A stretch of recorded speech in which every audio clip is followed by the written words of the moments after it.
Hi guys, welcome back to Batman Arkham Asylum. So in this episode we're going to look at the rest of the character bios. Most of them don't have patient interview tapes, so it shouldn't be that long an episode.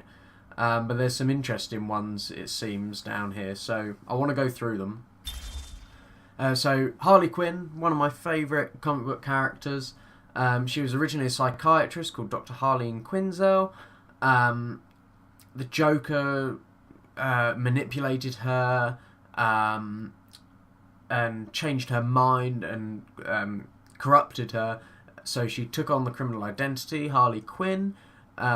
She's nuts, basically. Everything she do is to achieve the Joker's approval, and yeah, she's just, because she doesn't care about anything, she's just crazy.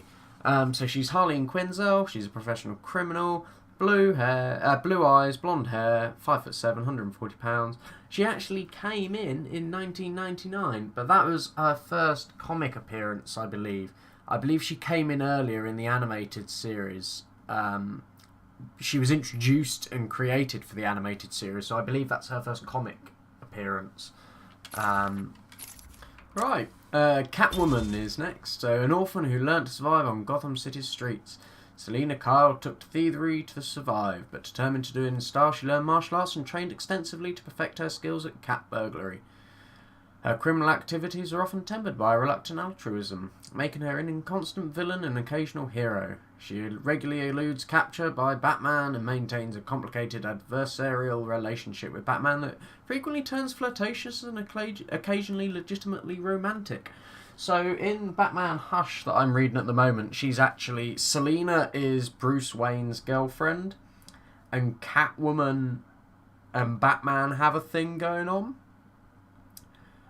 But Batman knows Selina is Catwoman, but Selina doesn't know Bruce is Batman.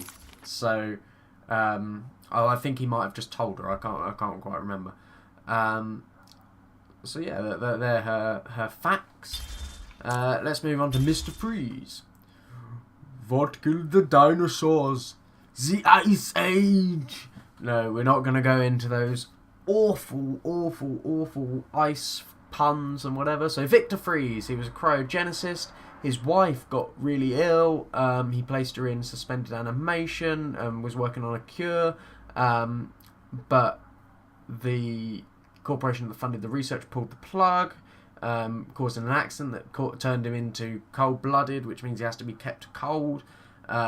He will die if he warms up too much. He has a number of freezing weapons, wears protective armour, and he partly holds Batman responsible for his wife being in the state she's in. I don't know why, but he's quite an old villain as well. 1959, so 20 years after Batman first appeared. The Penguin. He's a criminal mastermind. I love that picture. He loves all umbrellas. I actually love his umbrellas. I think he's got some really cool ones. He funds a lot of crime in Gotham. Oh, excuse me. It's rather late when I'm recording this, so I apologise. So yeah. Oswald Chesterfield Cobblepot, restaurateur and racketeer. He's only 5'2", so he's rather short. So yeah, let's go to Bane. So wow, look at that description. So he was imprisoned from birth to serve his dead father's sentence. He was raised inside the horrific environs of a Santa Prisca prison. His only friend in the hellhole was a teddy bear he named Acito, and that's the teddy bear who he had to scam. Finding solace in smuggled books and meditation, he developed incredible powers of concentration. When he was subjected to military experiments using a steroid codenamed Venom, his iron-forged will helped him survive when other test subjects had died, and he escaped.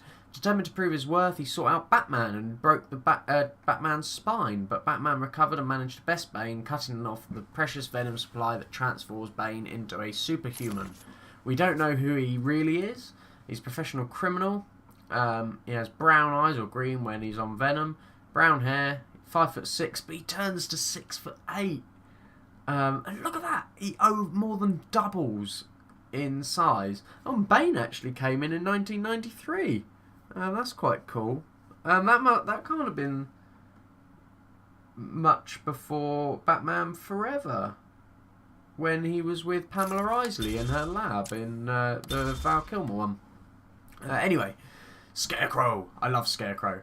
Taunted and bullied as a youth, Jonathan Crane vowed to overcome his fears through the study of psychology and biochemistry. He got kicked out of the university for experimenting on humans. He then adopted the identity of Scarecrow and armed himself with a specialised fear-inducing gas. His ongoing criminal reign of terror makes him one of the Batman's most psychologically dangerous foes. Jonathan Crane, professional criminal, blue, brown, 6 foot, 140 pounds. So actually, he's probably the most similar to me. He's got blue eyes, brown hair, 6 foot tall, and 140 pounds. That's about what I weigh. So yeah, maybe I should go to the convention as Scarecrow instead of the Riddler. So Batman developed a cure. Right, Two-Face. District Attorney Harvey Dent was one of Batman's strongest allies in Gotham until a criminal threw acid in Dent's face, not burning half of it in an explosion which would have killed him and not cooked his face. The wounds fractured his psyche and was reborn as a schizoid criminal mastermind obsessed with duality. His formula good luck charm, a two-headed trick silver dollar, was damaged on one side in the attack, and Dent has seized on it as a reflection of his half-scarred visage. He flips it to decide the fate of his victims. Despite Batman's efforts to reform his former ally, Dent is consumed by his fixation on chance, and his crimes are designed to prove out his diametric philosophy. So he's actually in the animated series, and you can see him turn into Two-Face. And he is a really good friend of Bruce Wayne, actually. Blue, brown, grey, 6 foot, 182 pounds. So yeah, let's go on to Jack Ryder. Now he is the news reporter who is also a creeper. I don't know much about him actually. He's usually on the side of good, but barely on the side of sanity. Yeah, I don't know much about him actually. Creeper. Scarface. Here's the ventriloquist thing. 313 criminals with death sentences were hanged. Wow. The wood from that tree was whittled by an inmate into the puppet Scarface, and that inmate was murdered by Arnold Wesker, a man who soon fell under Scarface's influence. What? While most believe that Scarface is simply a tool through which Wesker, as the criminal mastermind the ventriloquist, acts out a dark side to his personality, Wesker himself believes that Scarface is possessed by the souls who died beneath the gallows tree, and the puppet actually motivates him to commit the duo's many crimes. I did not know that. 2'6". Well, he is a puppet. I didn't know that actually. That's quite cool. Prometheus. I'd never heard of him. A dark reflection of Batman, Prometheus was raised by criminals who were gunned down by policemen right in front of him. So he's basically the opposite of Batman.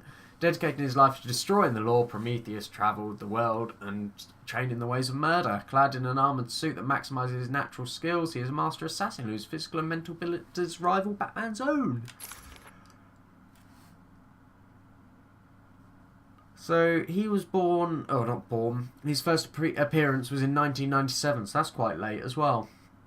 Who we got here? Maxi Zeus. Never heard of him either. Gang leader. He was...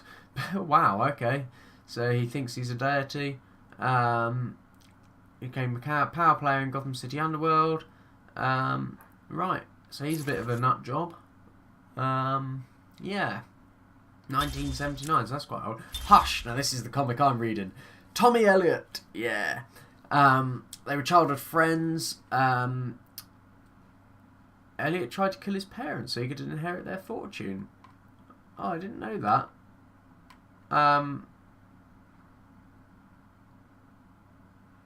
Bruce's father, Elliot. What? Oh, Elliot blamed Bruce, an incredibly skilled surgeon as an adult. Elliot planned to elaborate scheme to... Oh, maybe I haven't got that far into the backstory yet, but I didn't think that was what happened. His mum died because he kept her thing. Oh, I thought they were murdered. I didn't think that was his back. I didn't think he tried to kill them. I know he had a thing for chess, but... Oh. The Great White Shark. Oh, wow. Look at that. He stole millions of dollars. When he got to Arkham Asylum, he realised his mistake. Driven insane by the other inmates, he was also disfigured by an encounter with Mr. Freeze. Left him without hair, nose, ears or lips. Called himself the Great White Shark. He filed his teeth into fangs and more perfectly resembled his new namesake. Put his financial skills to use. Oh, lovely. So he's basically a racketeer. Wow, yeah. So he's quite a new one as well, actually, 2003. Right, who's next? This looks like Ra's al Ghul. Yes, Ra's, not Ras. The line above the A means it's A, like Ra's, not Ras. Anyway, it's known that he has lived for many centuries due to the Lazarus pits. Yeah, they weird things. He recognises Batman as both a worthy foe and a possible ally. He actually tested Batman to see if he could like marry Talia. Yeah, he's just an awesome character, like, to get into. Mad Hatter. What a surprise! He's obsessed with Alice in Wonderland. He's a hypnotist. He believes he's the Mad Hatter. Yeah, so there's not much to say. He wants Batman's cowl, apparently. 4'11", so he's tiny. Really small. But he's quite old as well, 1948. Right, who have we got now? The ventriloquist, Arnold Wesker. So people believe he's just using Scarface to do his bidding, but Arnold Wesker, believes that Scarface is possessed and making him do it. So that's quite an interesting sort of story. Killer Moth.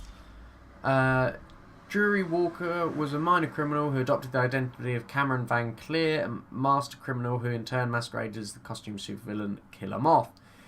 He is a hired gun. Does not protect him from regular defeat at the hands of Batman. Yeah, he seems a bit weak. Clayface. So yeah, you actually fight him in Arkham City, so I won't tell you too much about him. But yeah, he's quite a cool cool thing, really. Yeah, I'm just trying to see if it worked out.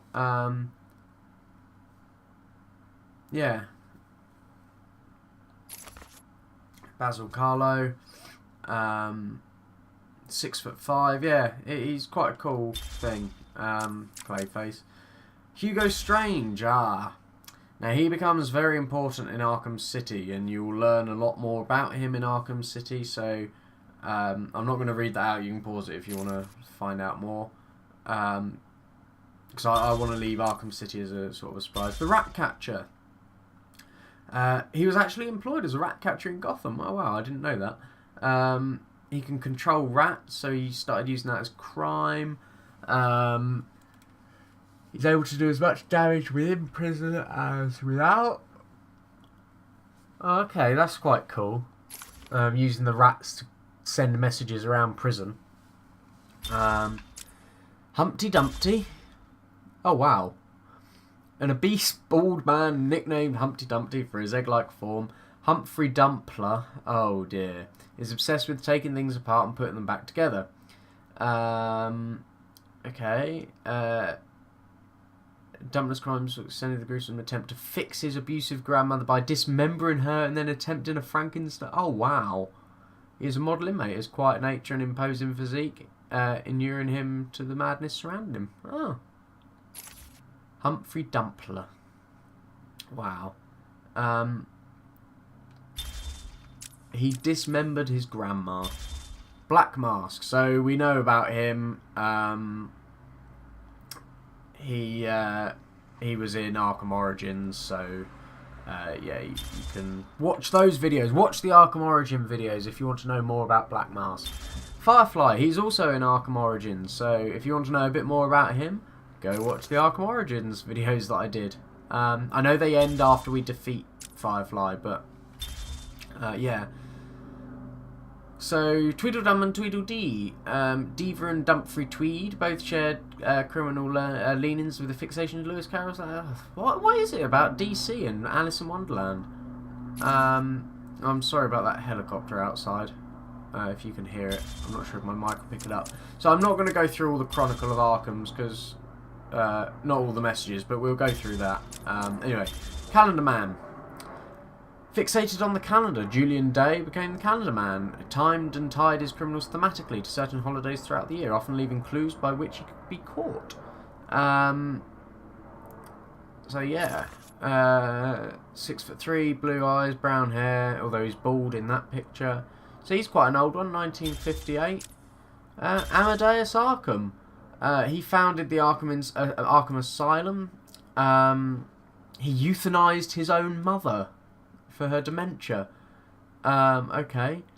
Amadeus personally treated its first patient, Martin Mad Dog Hawkins, who had killed Amadeus's wife and daughter. Oh my god. After administering fatal electroshock treatments to Hawkins, Amadeus lost all grip on his sanity and was admitted to his own institution.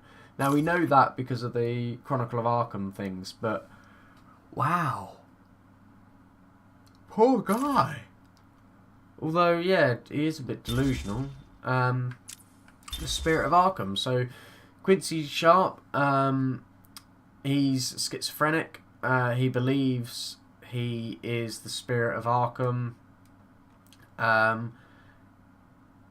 One dedicated to curing Gotham, the other desiring only to eradicate the evil and insanity from Arkham. He stalked and killed patients, his ultimate goal being to kill the Joker. It's possible the rational side of his personality is not even aware of his dark, destructive force within him. Wow. Occupation, executioner. I think I would have put... Yeah, okay. So he came in the game, or the comic that came with the game. So yeah. So I hope you've enjoyed this series. That's probably going to be it for now. We'll move on to Arkham City next. So yeah, I hope you've enjoyed it, and I will see you in Arkham City. Bye bye.